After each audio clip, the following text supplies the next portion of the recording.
اعوذ باللہ من الشیطان الرجیم بسم اللہ الرحمن الرحیم وَلَقَدْ أَرْسَلْنَا نُوحًا إِلَىٰ قَوْمِهِ إِنِّي لَكُمْ نَذِيرٌ مُّبِينٌ أَلَّا تَعْبُدُوا إِلَّا اللَّهَ إِنِّي أَخَافُ عَلَيْكُمْ عَذَابَ يَوْمٍ أَلِيمٍ فَقَالَ الْمَلَأُ الَّذِينَ كَفَرُوا مِنْ قَوْمِهِ مَا نَرَاكَ إِلَّا بَشَرًا مِثْلَنَا وَمَا نَرَاكَ اتَّبَعَكَ إِلَّا الَّذِينَ هُمْ أَرَاذِلُنَا بَادِيَ الرَّأْيِ وما نرى لكم علينا من فضل بل نظنكم كاذبين قال يا قوم أرأيتم إن كنت على بينة من ربي وآتاني رحمة من عندي فعميت عليكم أنلزمكموها وأنتم لها كارهون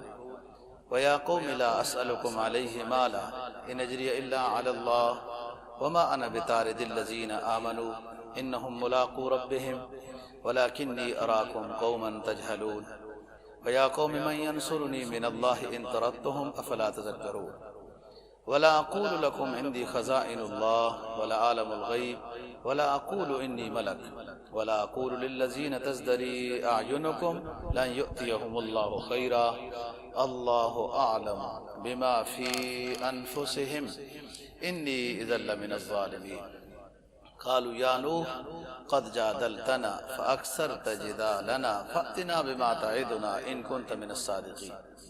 قال إنما يأتيكم به الله إن شاء وما أنتم بمعجزين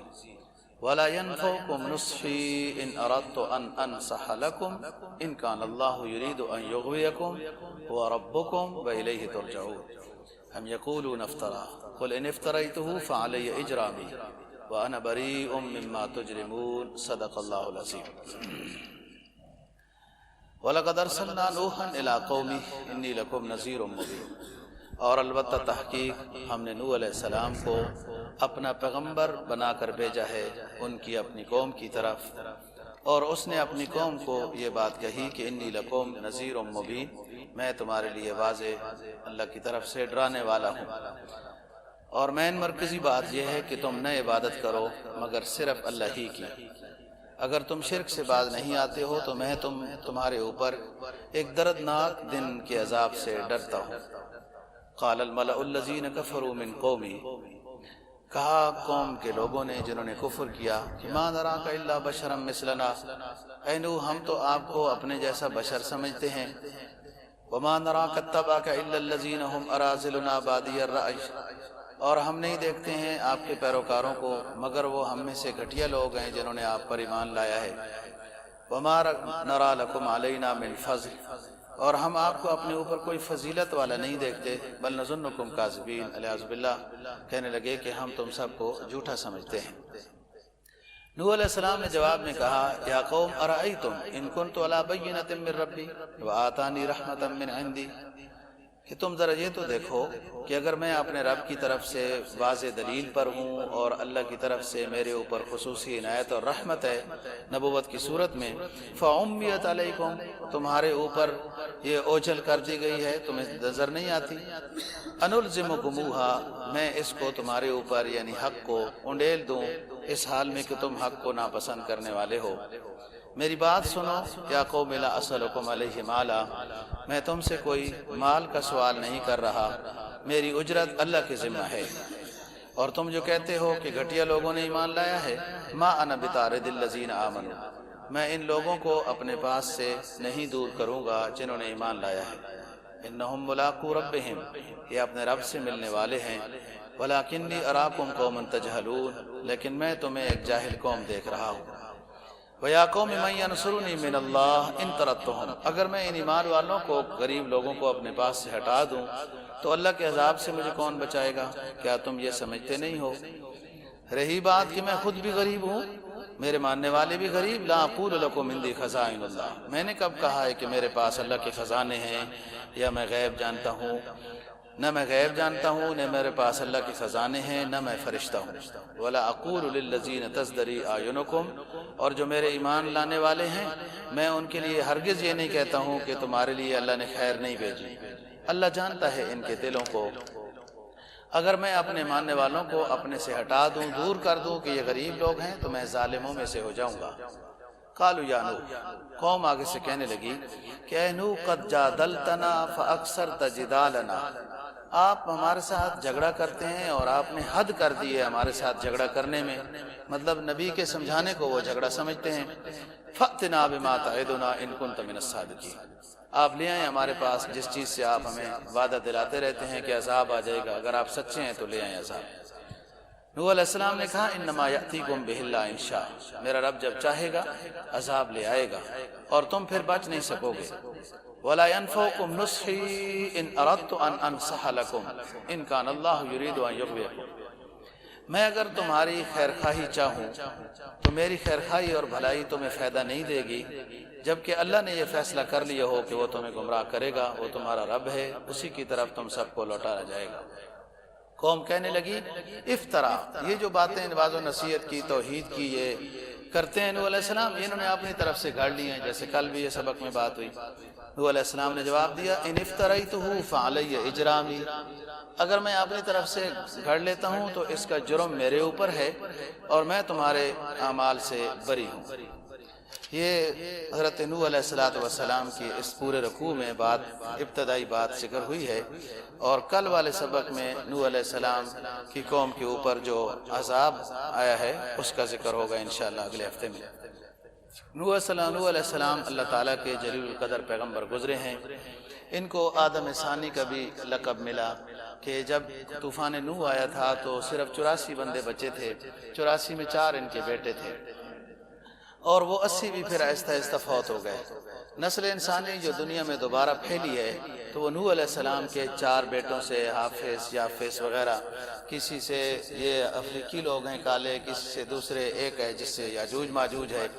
تو دوبارہ نسل انسانی جو دنیا میں پھیلی تو وہ نوح علیہ السلام کی اولاد سے، ان سے ہے، تو اسی وجہ سے ان کو آدم ثانی بھی کہتے ہیں۔ نوح علیہ السلام کی دوسری خصوصیت یہ بھی عراق کے علاقے کے پیغمبر ہیں۔ دوسری خصوصیت یہ ہے کہ ان کی تبلیغ کی عمر بہت بڑی ہے، جس کو قرآن مجید نے کہ 950 سال کہا ہے، 50,000 سنہ الا 50 سال کم 1000 سال، یہ پہلی عمر ہے ان کی تبلیغ کی۔ جب طوفان نوح آیا اور اس کے بعد دوبارہ جو ان کے ماننے والے تھے ان کے ساتھ بھی ان کے واعظ و نصیحت چلتی رہی، وہ عمر قرآن مجید نے ذکر نہیں کی ہے، وہ بعض حضرات نے اس سے اور زیادہ عمر لکھی ہے۔ لیکن اتفاق ایسا ہوا کہ نوح علیہ السلام کی قوم ایسی کوئی ہٹ درم قوم تھی کہ اتنی لمبی عمر تبلیغ کی کہ لوگ ماننے والے نہیں بنے، بس 80-84 آدمی تو 1000 سال عمر تبلیغ کی ہو، 80-84 کا ماننا کوئی نسبت ہی نہیں ہے۔ حتیٰ کہ کچھ لوگوں نے جو ایمان لایا وہی 80-84، تو قوم کیا کہنے لگی کہ پہلی بات تو یہ ہے کہ اے نوح ما نراک الا بشرا مثلنا، کہ ہم آپ کو اپنے جیسا بشر دیکھتے ہیں، اگر پیغمبر ہوتے آپ تو فرشتہ ہوتا، کوئی پیغمبر اللہ فرشتے کو پیغمبر بنا کے بھیجتا، آپ تو ہمارے طرح انسان ہیں، ہم آپ کے قوم قبیلے کو جانتے ہیں، تو آپ کو کیوں اللہ نے پیغمبر بنایا؟ یہ بات ان کی غلط فہمی ہے کہ قرآن مجید نے دوسرے مقام پہ فرمایا ہے کہ اگر فرشتے دنیا میں آباد ہوتے تو ہم فرشتے کو ہی پیغمبر بنا کے بھیجتے۔ جب انسان آباد ہیں تو انسان کو پیغمبر بنا کے بھیجا ہے، تو ان کے ساتھ رہنا، اٹھنا، بیٹھنا، سمجھنا، سمجھانا یہ آسان کام ہے۔ جس نے نہ ماننا ہو وہ تو ہر چیز میں کیڑے نکال لے گا، اس میں کیا، اس کو تو بندہ نہیں کچھ کر سکتا۔ اگر انسان آباد ہوتے، فرشتے پیغمبر ہوتے، تو لوگ اعتراض کرتے یہ نہ کھاتے ہیں، نہ پیتے ہیں، نہ سوتے ہیں، نہ تھکتے ہیں، نہ کچھ ہوتا ہے، تو انہوں نے تو نیکی کی دعوت دینی ہے نا، ان کو تو دنیا کا پتہ ہی نہیں ہے، پھر یوں اعتراض کرتے۔ تو اللہ پاک نے جب دنیا میں آباد انسان تھے تو انسانوں کو پیغمبر بنا کے بھیجا۔ بس وہ کہنے لگے کہ آپ بشر ہیں ہمارے جیسے، آپ کو ہم پیغمبر نہیں مانتے ہیں، کوئی فرشتہ پیغمبر ہوتا۔ دوسرا اعتراض انہوں نے کیا وَمَا نَرَاكَ اتَّبَعَكَ إِلَّا الَّذِينَ هُمْ أَرَاذِلُنَا بَادِيَ الرَّأْيِ، کہ ہم نہیں دیکھتے کہ جنہوں نے آپ کی پیروی کی ہے وہ ایسے لوگ ہیں کہ جو اراذلنا بادی الرائے، ہم میں سے حقیر لوگ ہیں، گھٹیا لوگ ہیں، مطلب یہ ہے غریب لوگ ہیں، ان کی کوئی رائے بھی نہیں سنتا ہے، ان کا کوئی اثر ہی نہیں ہے علاقے میں، لوگوں کے درمیان میں، غریب لوگ ہیں جو آپ کے ساتھ اٹھتے بیٹھتے ہیں۔ اگر یہ دور ہو جائیں، آپ ان کو ہٹا دیں تو پھر ہم آپ کے اوپر ایمان لائیں گے، دیکھیں گے، سوچیں گے، آپ کی بات کو سنیں گے۔ نوح علیہ السلام نے آگے جواب دیا ہے کہ یہ تو سچے ایمان والے بظاہر مجھے نظر آ رہے ہیں، میں کیوں ان کو اپنے سے دور کر دوں؟ اور اگر میں ان کو دور کروں اللہ مجھ سے ناراض ہو جائے تو پھر اللہ کے عذاب سے مجھے کون بچائے گا؟